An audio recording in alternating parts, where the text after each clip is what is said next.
안녕하세요. 저는 2024년도 30주년 무트 기념 공연을 안무하게 된 김영란입니다. 무트가 30주년이 됐고요. 저의 작품 활동도 30주년이 됐습니다. 그리고 지금 이사로 활동 중입니다. 작품 제목은 두 번째 화살이고, 두 번째 화살의 의미는 마음이 스스로 만들어내는 고통을 뜻합니다. 예를 들어서 내가 큰 병이 뇌졸중이 걸렸다 했을 때 그 뇌졸중은 내가 막을 수 없는 고통이고, 그거를 첫 번째 화살로 비유를 했어요. 경전에서는 첫 번째 화살은 피할 수 없지만 두 번째 화살은 피하라는 마음 수행을 통해서 자유로워질 수 있다라고 있는 글을 보고, 그거에서 제가 생각하는 것과 굉장히 연관성이 있어서 작품을 선택했습니다. 제가 대학을 졸업하자마자 이 무트 단원이 됐고, 그때 초연작이 모르는 사이에요. 물불 바람이라는 자연적인 주제를 모티브로 해서 그거에 자신이 변화하는 과정들에 대해서 집중한 작품인데, 그 작품을 모티브로 제 작품의 1장이 돌연, 부재, 그리고 나라는 공통의 매개로 생각을 해서 그걸로 변화하는 나의 자기 성찰이나 나의 이야기들을 풀어내는 것이 이 작품의 주제입니다.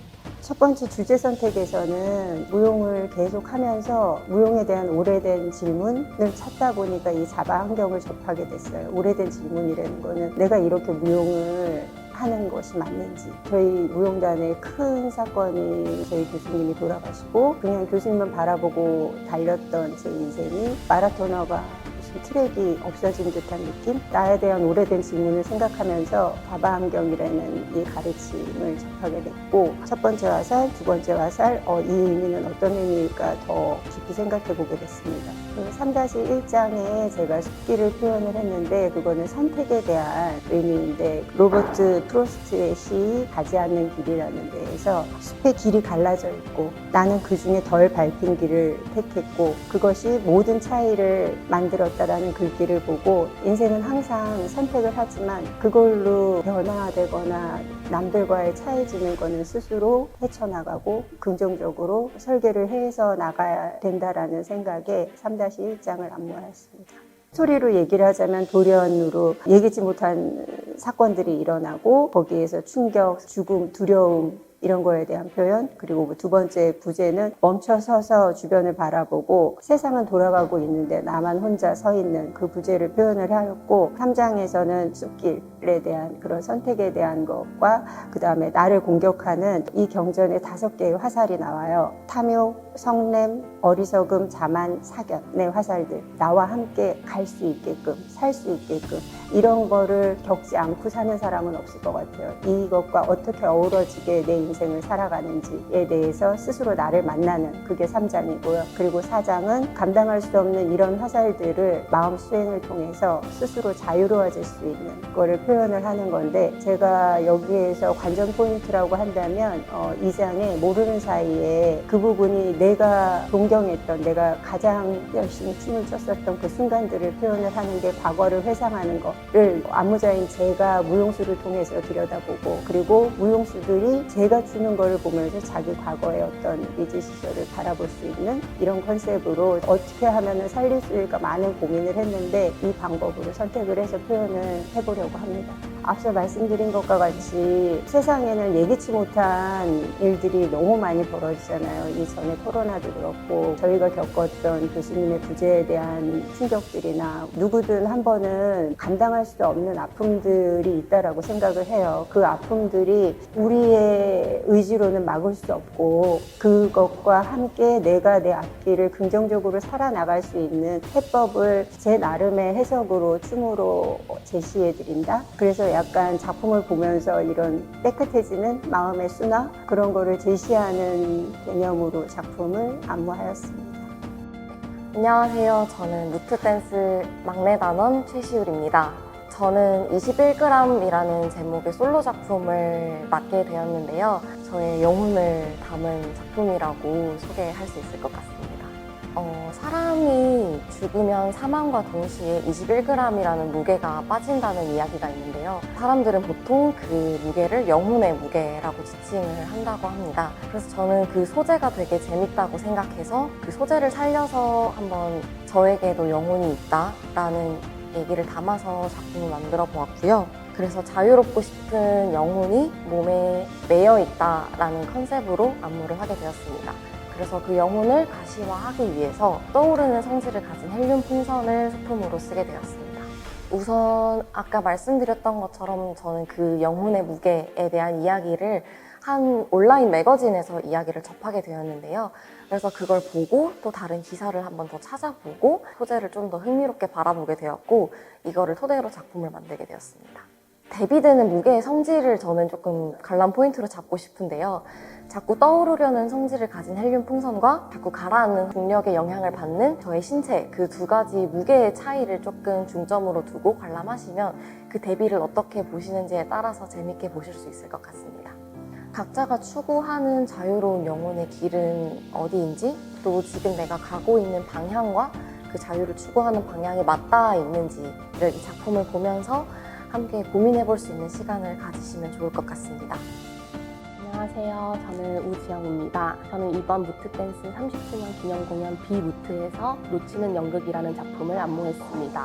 이번 작품은 저에게 다가오는 많은 기회들을 대하는 태도에 대한 작품입니다. 시간, 관계, 그리고 기회 같은 것들을 놓쳤을 때 아쉬워하기보다는 애써 담담한 척하는 저를 보면서 마치 삶을 연극하고 있다는 생각이 들어서 이번 작품의 제목을 놓치는 연극이라고 붙이게 되었습니다.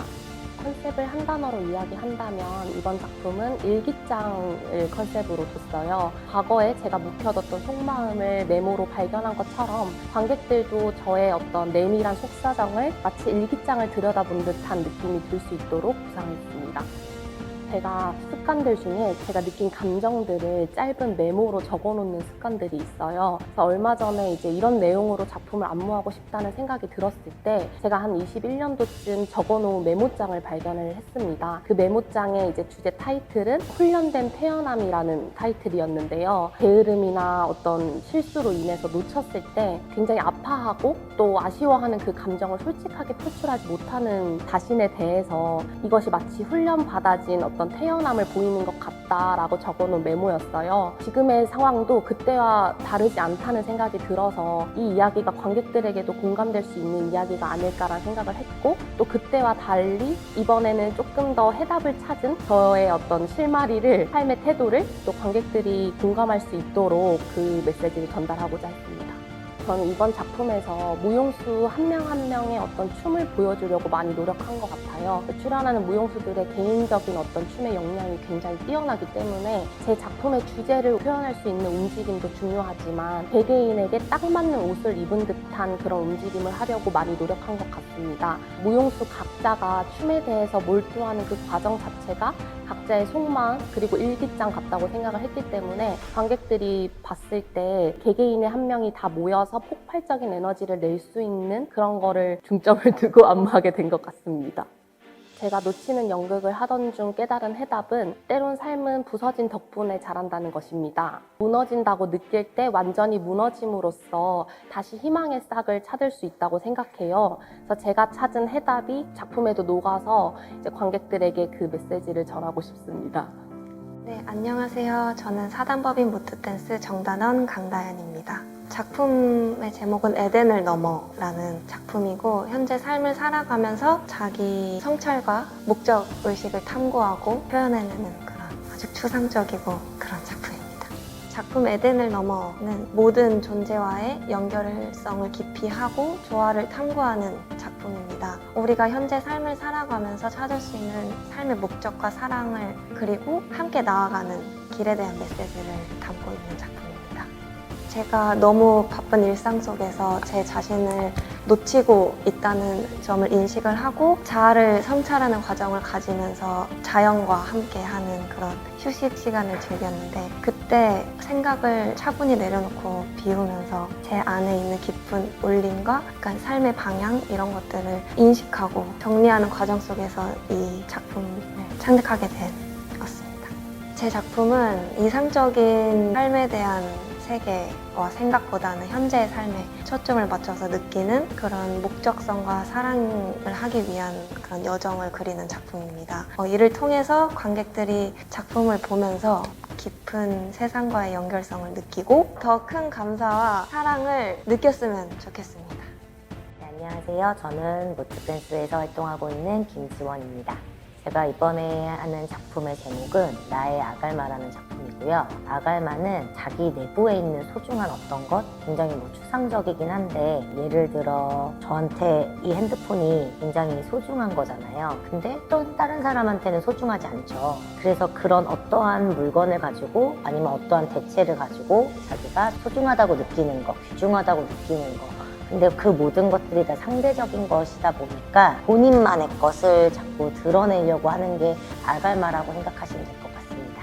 방금 말한 아갈마라는 게 너와 나의 관계가 될 수도 있고 또 내가 어떤 것을 행위를 할 때 이 행위를 정말 좋아해서 하는 걸 수도 있고 누군가에 의해서 하게끔 당하기 때문에 하는 걸 수도 있고 여러 가지 상황이 있을 텐데 그 모든 것들의 상황이 무용술의 움직임으로 어떻게 재해석될 수 있는지 궁금하기도 했고 이 작품을 처음에 구상하게 된 계기는 우리가 모두가 너무나 잘 아는 소크라테스부터 시작을 했어요. 소크라테스랑 알키비아데스라는 인물이 사랑하게 되는 이야기인데 둘이 사랑을 하진 않았거든요. 소크라테스는 너무 못생겼고 알키비아데스는 굉장히 미소년이었대요. 근데 상식적으로 생각을 해보면 그 미소년을 추남인 소크라테스가 쫓아다녔을 것 같았는데 알고 보니까 알키비아데스가 소크라테스를 쫓아다녔더라고요. 그 추남을 쫓아다니는 이유가 무엇일까? 그 안에 어떠한 매력이 있었길래 무엇에 매혹되어서 쫓아다녔을까? 그 이야기가 소재가 굉장히 또 재미가 있더라고요, 저한테는. 근데 그 개념에서 출발한 게 아갈마여서 아 그럼 우리 모두가 가지고 있는 그 아갈마를 한번 찾아보자. 우선은 나의 아갈마부터 찾는 것부터가 이 안무의 시도가 되었습니다.